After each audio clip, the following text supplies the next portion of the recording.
andem na luz, como Ele está na luz, mantemos comunhão uns com os outros, e o sangue de Jesus, seu Filho, nos purifica de todo o pecado. Por que o sangue de Jesus nos purifica de todo o pecado? Por qual razão o sangue de Jesus nos purifica de todo o pecado? Será que o sangue de Jesus seria como um detergente? Será que o sangue de Jesus seria como um ácido? Não.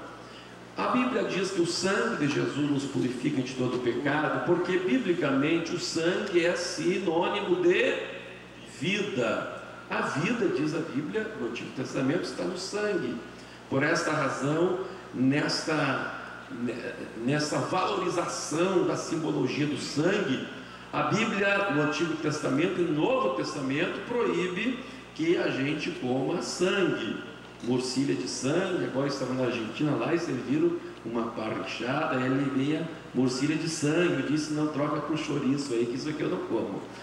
Por quê? Para que a gente saiba que o sangue de Jesus, o símbolo do sangue, a vida de Jesus, Deus cercou de um cuidado especial desde o Antigo Testamento. Então, quando fala que o sangue de Jesus nos purifica de todo o pecado, está falando em alusão a que Jesus deu a sua vida. O sangue dele significa a vida dele que escorreu das suas veias, que escorreu das suas artérias, aleluia, até a última gota do sangue de Jesus, aleluia. E porque ele pagou o preço pelos nossos pecados, derramando a sua vida, derramando o seu sangue, nós somos livres do pecado, podemos ser livres do pecado, podemos ter todos os nossos pecados apagados, todos os nossos pecados perdoados.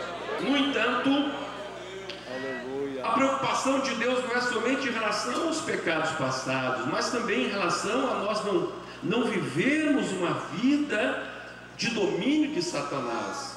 É certo, meus irmãos, que todos nós estamos sujeitos a pecar. O próprio apóstolo João, o mesmo escritor desses versículos que nós lemos aqui, ele afirma lá no versículo 8: se dissermos que não temos pecado nenhum, a nós mesmos nos enganamos.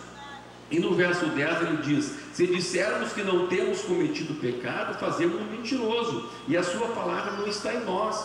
Evidentemente que nós, na nossa fraqueza humana, poderemos eventualmente pecar, poderemos errar, poderemos eventualmente cairmos nas nossas debilidades, e somente nós e Deus sabemos quais são as nossas debilidades, onde está a nossa carência, onde estão os nossos pontos mais frágeis para sermos tentados a ultrapassar os limites da lei de Deus. Mas nesta noite o Senhor está dizendo o seguinte no versículo 9: Deus querendo prover para que eu e você não sejamos do diabo, não estejamos debaixo da influência de Satanás. Ele está dizendo no versículo 9, 1 João 3,9: todo aquele que é nascido de Deus não vive na prática do pecado, pois o que permanece nele é a divina semente. Ora, esse não pode viver pecando, porque é nascido de Deus. Uma coisa é você pecar, outra coisa é viver na prática do pecado. Uma coisa é pecar eventualmente e se arrepender do pecado, outra coisa é, diz a Bíblia Sagrada, viver pecando. Prática de pecado e viver pecando é uma coisa, o pecado eventual é outra coisa. Lendo ali no capítulo 2, no capítulo 2 dessa primeira carta, diz assim o versículo 1: filhinhos meus, estas coisas vos escrevo para que não pequeis. Se todavia alguém pecar, temos advogado junto ao Pai, Jesus Cristo justo, e Ele é a propiciação pelos nossos pecados, e não somente pelos nossos próprios, mas ainda pelos do mundo inteiro. Quantos podem dar glória a Deus?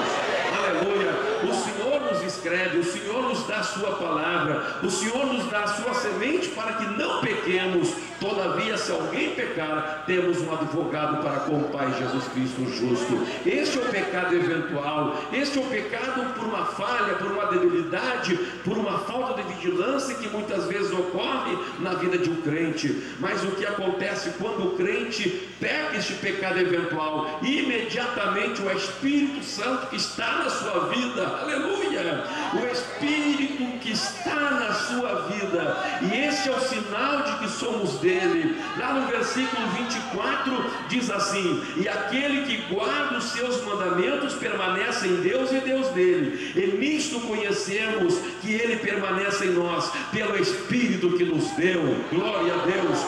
Como é que nós conhecemos que Deus está em nós? Pela voz do Espírito. Quando o Espírito de Deus não está em nós, você erra, eu erro e continuamos no erro. Mas enquanto o Espírito de Deus está em nós, quando nós pecamos, imediatamente Ele nos avisa, imediatamente sentimos aquele coice da nossa consciência, aleluia, imediatamente sentimos aquela tristeza em nosso coração, e ainda que a nossa carne muitas vezes queira nos ludibriar, mas o Espírito em nós geme, dizendo: Roberto, tu pecaste, Maria, tu pecaste, Pedro, tu pecaste, Jorge, tu pecaste, aleluia, glória a Deus.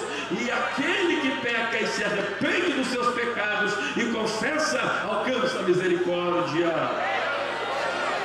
Mas aquele que segue na prática do pecado, ele se põe debaixo do jugo de Satanás. A questão do pecado não é ser pecadinho ou pecadão. Tem muitas pessoas que nunca praticam um pecadão, nunca mataram, não roubam, não dão uma facada em ninguém, não tomam lá um pileque, mas tem uma prática, vivem na prática de um pecadinho.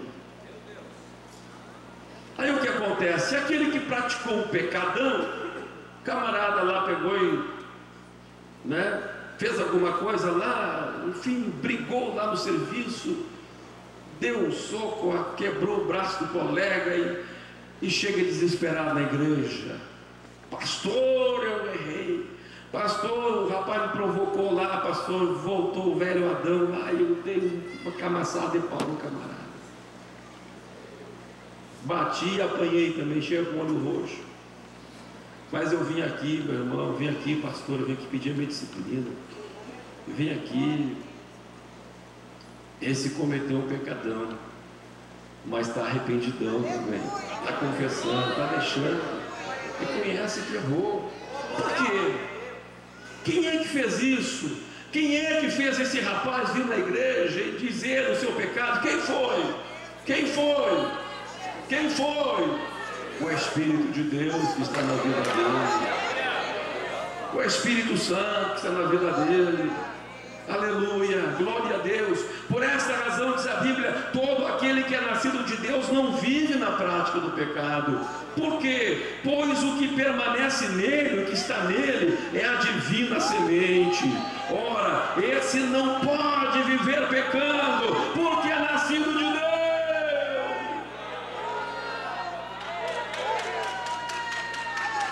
Há uma sede de santidade na sua vida. Aleluia. Há uma sede de fazer as coisas de Deus na sua vida. Há uma sede de estar sempre melhorando na sua vida. Aleluia.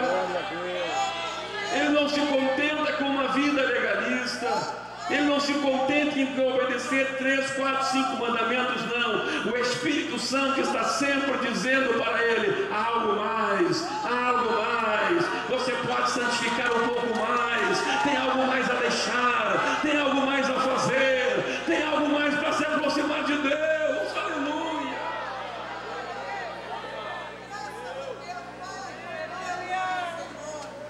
Glória a Deus. Aleluia.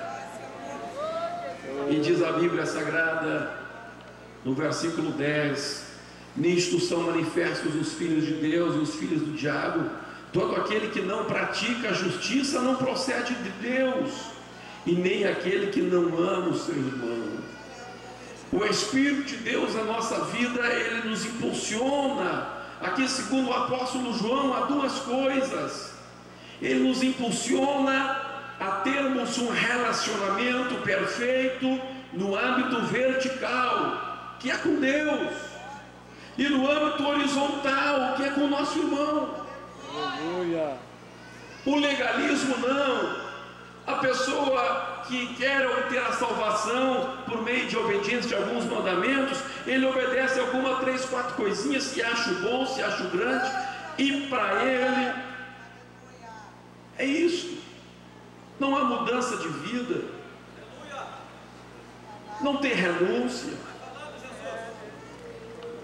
não tem renúncia, não está sempre na busca da justiça,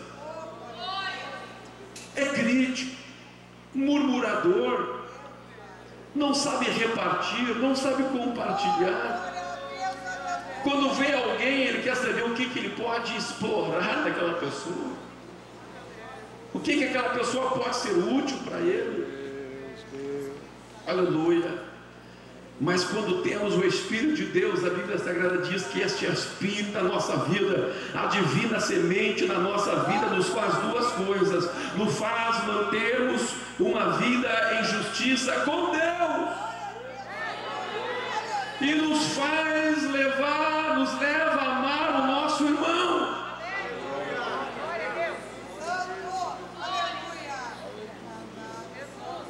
Glória a Deus.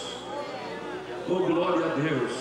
É uma busca incessante, presbítero Roberto, na busca com Deus, e uma busca incessante também de amar o irmão.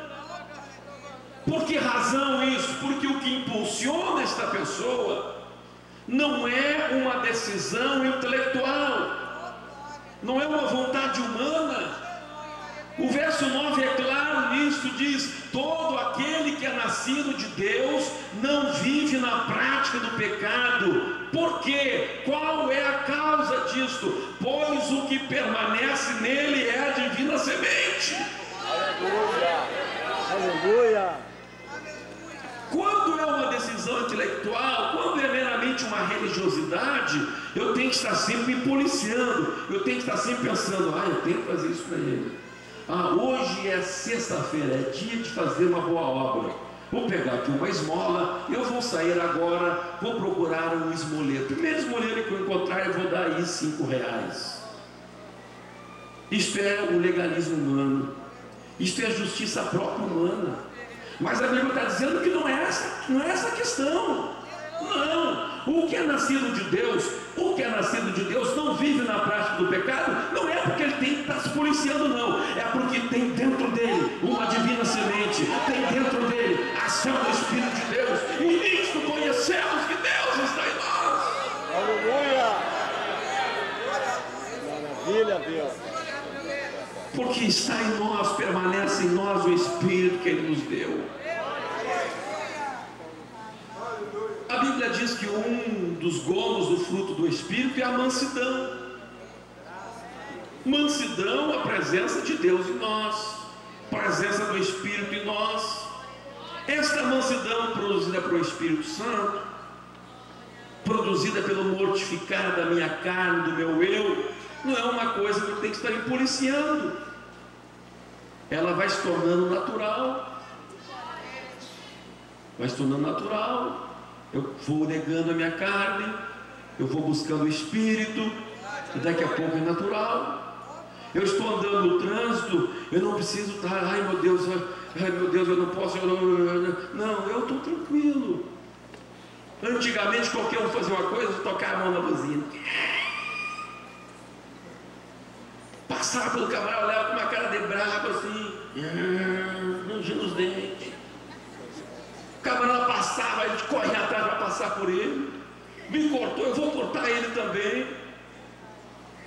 Este é o homem, este é o ser humano.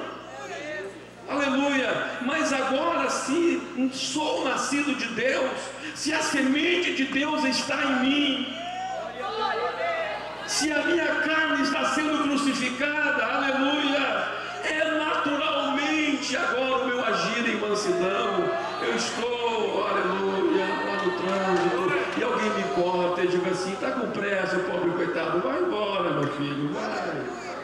Oh, aleluia. Alguém fica bravo lá, chega, ele buzina, me xinga, amém, glória a Deus. Mas pastor, me xingou na frente da minha mulher, amém, glória a Deus. É testemunho para ela que aquele marido bravo dela está virando manso agora, bendito seja o nome de Jesus. E ela que está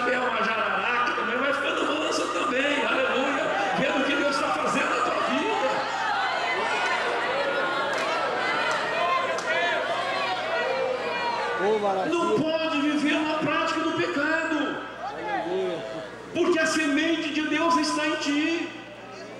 É uma ação divina, é uma ação poderosa. Esta é a grande diferença entre a lei e a graça. Na graça, ou melhor, na lei era a ação do homem procurando agradar a Deus. Na graça é a ação de Deus do homem para agradar a Ele próprio. Aleluia. Se você perguntar para mim, pastor Humberto, qual é a maior diferença entre a lei e a graça, eu te digo, esta é a maior diferença entre lei e graça. Na lei era o homem buscando agradar a Deus, mas na graça é Deus no homem agradando a Ele próprio.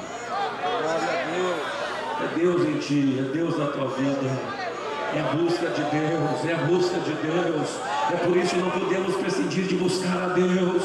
É por isso que crente que não ora, que não busca, que não jejua, não consegue viver esta vida da graça. Pode ser um legalista, pode ser um religioso, mas não vai ser um homem cheio da glória, cheio da graça e cheio dessa manifestação do fruto do Espírito. Aleluia. Oh, maravilha, Deus. Aleluia. A Bíblia aqui apresenta no versículo 12 o exemplo de dois religiosos. O exemplo de dois homens que estavam numa igreja. Na primeira igreja da humanidade, que foi a igreja Assembleia de Deus do Jardim do Éden.